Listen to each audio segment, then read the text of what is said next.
तो dear students, आज हम जो नए टॉपिक शुरू करेंगे, नए फॉर्मूलाज जो शुरू करेंगे, उसमें एक रहेगा हमारा आज का टॉपिक नेट प्रॉफिट रेशो, जिसकी फॉर्मूला हमने प्रीवियस लेक्चर में डिस्कस की थी। नेट प्रॉफिट रेशो की फॉर्मूला है नेट प्रॉफिट, लेकिन net profit after interest and tax, after interest and tax upon sales, मतलब net sales into 100, okay, into 100। ये हम डिस्कस करेंगे। उसके बाद हम डिस्कस करेंगे आज current ratio equal to current assets upon current liabilities, current assets upon current liabilities. अब तुमको मालूम है करंट एसेट्स, तो कौन सी एसेट्स करंट एसेट्स होती हैं? आपने फाइनल अकाउंट किया कंपनीज का, cash balance, bank balance, debtors, bill receivable, stock, inventory होता है, बराबर है, बराबर। तो ये सब जो हमारी क्या है, करंट एसेट्स है। Prepaid expense, outstanding income, your short term advance, long term advance, बराबर। ये सब current liability, creditors, bills payable, outstanding expense, okay, taxation provision, tax का प्रोविजन, ठीक है। तो ये सब जो हमारी जो क्या है, करंट लायबिलिटीज है, okay. Bank overdraft, because bank overdraft एक शॉर्ट टर्म लोन है, आपने पढ़ा था, बराबर। हम शॉर्ट टर्म के लिए बैंक से पैसे लेते हैं as a businessman holding current account, उसको बैंक ओवरड्राफ्ट कहते हैं, और वो शॉर्ट टर्म की होती है, इसीलिए वो भी अपना करंट लायबिलिटी। सबको मालूम पड़ गया। तो करंट एसेट्स और करंट लायबिलिटी को कोई फॉर्मूला नहीं है, लेकिन हमें मालूम होना चाहिए भाई कौन सी एसेट्स करंट से होती है और कौन सी करंट लायबिलिटी होती है, ओके। उसके बाद आज हम एक और रेशो डिस्कस करेंगे, that is your liquid ratio.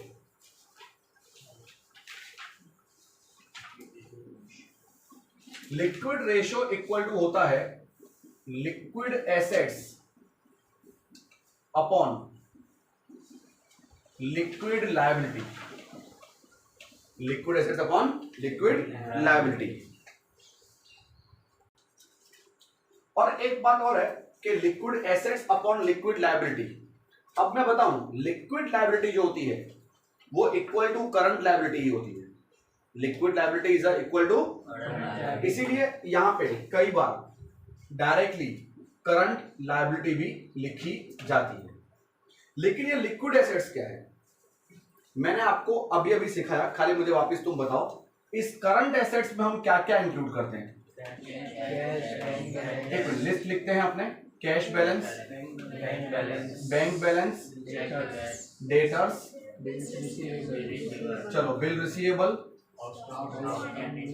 Outstanding क्या, इनकम, प्रीपेड एक्सपेंस, इन्वेंट्रीज मतलब स्टॉक, ये हमारे सब करंट एसेट्स है बेटा, बराबर। अब इस करंट एसेट्स में से स्टॉक और प्रीपेड एक्सपेंस अगर माइनस कर दे, मतलब निकाल दें, तो जो एसेट्स बचती हैं उसको बोलते हैं liquid assets.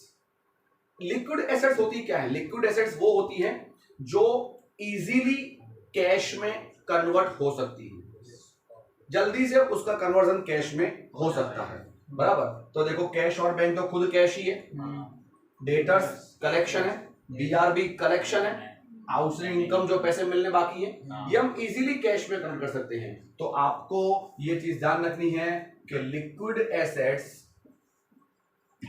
Means all current assets, all current assets except stock and prepaid expense. Stock और प्रीपेड एक्सपेंस के सिवा जो भी बची बस वो सभी। मालूम पड़ गया? लिक्विड लायबिलिटी जो होती है वो आपकी करंट लायबिलिटी होगी। लिक्विड लायबिलिटी और करंट लायबिलिटी एक ही है, इसलिए करंट लायबिलिटी याद करो तो भी कोई दिक्कत नहीं है। लेकिन ध्यान रखना कि करंट एसेट्स ये सब है, लेकिन करंट एसेट्स में से अगर प्रीपेड एक्सपेंस, मैंने स्टॉक लिखा है by mistake, sorry, prepaid expense and stock, अगर ये दो निकाल देते हैं हम बेटा, तो जो बचती है वो क्या बचती है हमारी? Liquid assets. क्लियर? तो पहले हम इस 3 फॉर्मूलास का डिस्कशन करेंगे आज। नेट प्रॉफिट रेशो, जिसमें net profit after interest and tax upon sales, current ratio और लिक्विड रेशो, इसका हम डिस्कशन करेंगे। तो अब बेटा हम डिस्कशन करें अपने सम्स का। तो सम नंबर 7,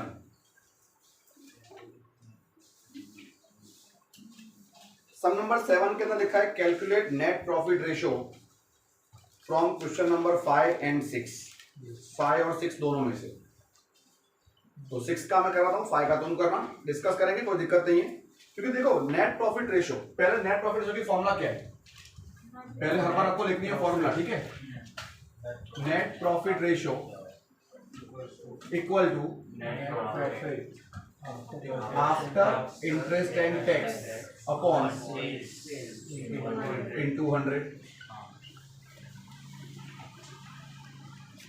फ्रॉम सम नंबर 6 में से कर रहे हैं। तो 6 में देखो सेल्स तो अवेलेबल है हमारे पास 39 लाख, सेल्स रिटर्न है भाई, देख लो, वो तो माइनस करनी है, नहीं है। लेकिन नेट प्रॉफिट कहीं भी नहीं है और कभी दिया भी नहीं होगा, बिकॉज नेट प्रॉफिट भी दे देवे, सेल भी दे देवे, तो तुम करोगे क्या? कुछ तो करना है तुमको भी, तो मार्क्स चाहिए, 4 मार्क का सम। नेट प्रॉफिट ढूंढना है, कैसे ढूंढेंगे? दिमाग लगा। अपनी सेल्स जो होगी, सेल्स में अगर मैं इनकम्स प्लस कर दूं और एक्सपेंस जो भी हो सब माइनस कर दूं, तो जो बचता है वो क्या बचता है? Profit, net profit. सेल में इनकम प्लस करो, जो भी हो, डिविडेंड रिसीव्ड, इंटरेस्ट रिसीव्ड, कोई भी हो, और एक्सपेंस माइनस करो, परचेस भी माइनस करो, परचेस एंड एक्सपेंस माइनस करो, और फिर लास्ट में टैक्स माइनस करो, तो जो बचेगा वो क्या बचेगा? Net profit. तो दिमाग से सोचने वाली बात है, कोई फॉर्मूला नहीं है। जितने पैसे आए उसमें से जितनी पेमेंट्स हुई वो माइनस करो, जो बचा वो नेट प्रॉफिट। तो आपको क्या करना है? देखो सबसे पहले सेल्स कितना है? 39 लाख। अच्छा, सेल्स रिटर्न है बेटा? अगर हो तो क्या करोगे? अपने आप माइनस कर दोगे, बराबर बेटा? अब इसमें प्लस करो इनकम्स। अब इनकम सब में कौन सी दी है वो चेक करो। Dividend received rupees 1 lakh. बोलो क्लियर? मतलब ये 40 लाख हुआ। अब इसमें से माइनस करना है एक्सपेंस। उस एक्सपेंस में सबसे पहले होता है परचेस बदल, लेकिन इसमें कॉस्ट ऑफ गुड्स कंज्यूम दिया है, तो कॉस्ट ऑफ गुड्स कंज्यूम मतलब सब आ गया उसके अंदर। कॉस्ट ऑफ गुड्स कितना? 25। अब इसके सिवा और कौन से एक्सपेंसेस? सबके सब लेते जाओ। सेल्स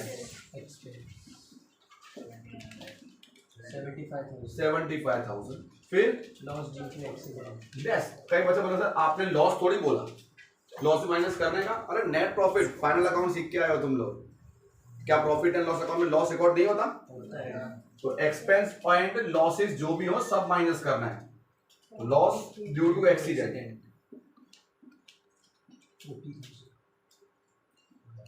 40,000, फैक्ट्री एक्सपेंस सब माइनस करना है, कोई भी एक्सपेंस नहीं छोड़ना है, इंक्लूडिंग डेप्रिसिएशन जो भी है 50,000, wages 2 lakh, administrative expense 1,75,000, interest on loan 60,000। हो गए सब, टैक्स के अलावा सब हो गए। अब इस 40 लाख में से ये सब माइनस कर रहे हैं, तो सभी फिगर माइनस करो। 9 लाख। क्या बचा? 9। ये जो 9 लाख आया वो आया नेट प्रॉफिट, लेकिन बिफोर टैक्स। अभी टैक्स माइनस करना। अब टैक्स कितना है इसमें से? 30%, मतलब 2,70,000 इसका, 9 लाख का 30%, 6,30,000। ये 6,30,000 आ गया आपका net profit after interest and tax. तो नेट प्रॉफिट रेशियो की फॉर्म हमने ऊपर लिख दी है अपॉन सेल्स, मतलब ये नेट सेल इधर माइनस करने वाली 39 lakh into 100 get the figure 16.15%। Understood? इस तरह से आपको सम दिखाना। सेल्स जो हो आपकी उसमें से उसमें इनकम प्लस करनी है, इनकम हो फिर कोई प्रॉफिट भी हो, अगर profit on sale of assets तो प्लस करना है, और एक्सपेंस और लॉस जो भी हो माइनस करना है, cost of goods consume purchase वगैरह सब कुछ। ठीक है बेटा, क्लियर? और फॉर्मूला नहीं है ये, आपने फाइनल अकाउंट किया है तो फाइनल अकाउंट में नेट प्रॉफिट कैसे आता है उसका नॉलेज आपको काम आएगा। देखो सम नंबर अगर तुम 5 करोगे इसमें से तो 5 में सबसे पहले सेल्स कितना है 6 लाख, क्या रिटर्न है इसमें? नहीं, तो 6 लाख लिख के उसमें इनकम कौन सी प्लस करोगे? इंटरेस्ट एंड डिविडेंड एक ही इनकम है। अब कौन से एक्सपेंस जो तुम माइनस करोगे? सबसे पहले कॉस्ट ऑफ गुड्स सोल्ड, भले आएगा तुम नीचे लिखो ऊपर लिखो फर्क नहीं पड़ता, लेकिन एक टेक्निकल भाई, cost of goods sold, cost of goods consume purchase वगैरह, जैसे सेल पहले लिखते हो तो एक्सपेंस की लिस्ट में परचेस वाली फिगर पहले आएगी ना। अब परचेस तो नहीं दिया है, मतलब कॉस्ट ऑफ गुड्स सोल्ड या कॉस्ट ऑफ गुड्स कंज्यूम दिया होगा आपको, तो एक कॉस्ट ऑफ गुड्स सोल्ड, फिर स्टार्टिंग में देखो non operating expense, depreciation, administrative expense, sales expense, financial expense, सब एक्सपेंस माइनस कर दो, जो बचा टैक्स माइनस कर दो, जो बचा नेट प्रॉफिट मिल गया आपको। Got the point? तो मेथड इस तरह से अच्छे से आपको दिखानी है। इलस्ट्रेशन में बहुत कुछ ड्रॉ भी किया हुआ है, हम वो ड्रॉ करना कोई इंपॉर्टेंस नहीं है, इसमें कोई फॉर्मेट नहीं है आपका, मालूम पड़ गया बेटा? Clear? So now continue on sum number 8 number sum करेंगे जिसमें लिखा है from the following information calculate current ratio and liquid ratio. तो पहले तो हमारे करंट रेशियो की formula, current assets upon current liability. Okay, अब आपको देखो पूरी लिस्ट दी है, अब इसमें सब कुछ मिक्स होगा, करंट एसेट्स भी होंगे, करंट लायबिलिटी भी होगी, कभी कभी फिक्स एसेट्स भी दिए होंगे, सब बहुत कुछ दिया होगा। आपको करंट एसेट ढूंढनी है इसमें से, तो कौन सी करंट एसेट्स में इंक्लूड होगी वो हमको फिर लिख के वैल्यू भी। तो करंट एसेट्स का पहले हम काउंटिंग करेंगे, लाइन से बोलना है आपको, तो आपको ये मालूम पड़ेगा कुछ गलती हो रही है कि नहीं हो रही है हमसे। यस, स्टॉक, चलो स्टॉक में लिख देता हूँ एक मैं लिखूं उसके बाद ही आपको बोलना है डेटर्स। चलो उसके बाद आप बोलो कैश एंड कैश इक्विवेलेंट, उसके बाद फर्नीचर क्या है हमारे लिए? Fixed asset. बिल्स पेबल क्या है हमारे लिए? Current liability. Short term loan क्या है? करंट लायबिलिटी है। बिल रिसीवेबल क्या है? तो बिल रिसीवेबल यहाँ पे ले लेता हूं, कितना? 75,000। उसके बाद क्या दिया है? तो नेचुरली यहाँ पे मुझे डेटर में से माइनस कर देनी है, बराबर, इसमें बीडीआर माइनस कर देनी है, लेस बीडीआर, क्योंकि बीडीआर आपको मालूम है डेटर में से माइनस करते हैं। ओके, उसके बाद एक्सपेंस पेड इन एडवांस, मतलब प्रीपेड एक्सपेंस रुपीज 60,000 और कुछ खत्म करो, इसका प्लस 7,85,000 हो गया। चलो करंट लायबिलिटी काउंट करते हैं। करंट लायबिलिटी कौन सी है देखो, बताओ। Bills payable rupees 60,000, short term loan rupees 40,000, फिर क्रेडिटर्स 2 लाख, आउटस्टैंडिंग एक्सपेंस 50,000, 3,50,000 हो गया. Yes. Putting the value 7,85,000 upon 3,50,000. Answer is 2.24:1. देखो ये (1) लिखा है मैंने. क्या इस फॉर्म में इंटू 100 है? कोई परसेंटेज उसमें होते हैं जिसमें इंटू 100 हो. करंट रेशो और लिक्विड रेशो में (1) आएगा. (1) का मतलब क्या? (1) का मतलब ये मालूम पड़ा, 1 रुपए की करंट लायबिलिटी के सामने 2.24 रुपीस का करंट एसेट्स है हमारे पास. क्योंकि उन दोनों के बीच का रेशो है. 1 रुपीस के सामने 2.24 का क्या है हमारे पास? Current assets. मालूम पड़ गया. अब लिक्विड रेशो, पहले उसकी formula liquid assets upon current. तो करंट लायबिलिटी तो काउंटेड है.